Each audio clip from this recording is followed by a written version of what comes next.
Samantala, gustong gawing state witness ni Batangas 1st District Representative Leandro Leviste ang district engineer na nagtangkang suhulan siya. Yan daw ay para mas marami pang ituro kung sino-sino pa ang mga sangkot sa anomalya.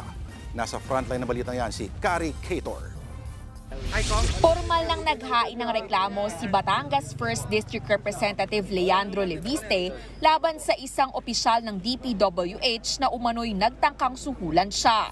Sa harap mismo ng Provincial Prosecutor's Office, sinampahan ni Leviste si District Engineer Abelardo Calalo ng mga reklamong direct bribery, corruption of public officials, gayon din ang paglabag sa anti-graft law at Code of Conduct for Public Officials. Matatandaang naaresto si Calalo matapos nitong alukin si Leviste ng higit 3.1 million pesos umano para hindi imbestigahan ang mga anomalya sa flood control projects. Nakita po ng PNP sa isang supot na may kasamang resibo ng 3 mga proyekto na nakakahalaga ng 104 million pesos, 3% of which is 3.1M. Lalong nabunyag sa investigasyon ni Leviste na umaabot daw sa 1 billion pesos kada termino ang tinatawag na SOP o kickback. Ngayong taon nga lang daw may nag-alok umano ng hanggang 15% mula sa 3.6 billion pesos na halaga ng mga proyekto ng DPWH sa lugar. Hindi lang po ito tungkol sa mahigit 3 million pesos na suhol, kung hindi tungkol sa umaabot na mahigit 300 million pesos kada taon na SOP o Standard Operating Procedure o kickbacks mula sa mga proyekto ng DPWH.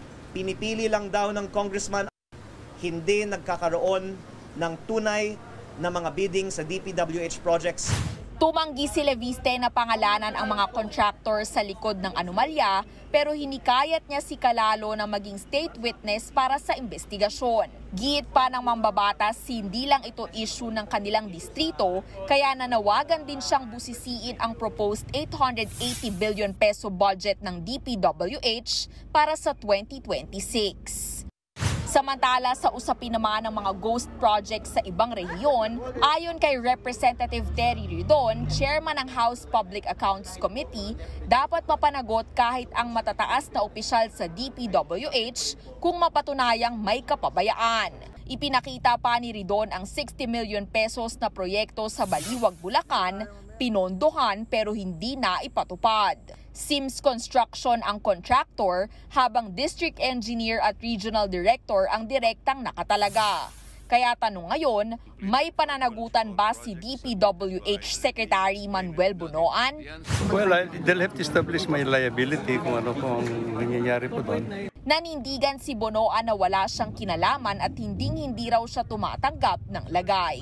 No. I don't even have to tolerate this. I don't tolerate this kind of attitude. That's why I'm filing all the charges against anybody who are involved actually in these ghost projects. Nagbabalita mula sa Frontline, Kari Cator, News 5. Mga kapatid, Julius Babaw po. Para sa komprehensibo at makabuluhang balitaan at talakayan, mag-follow at mag-subscribe na sa social media pages ng News 5.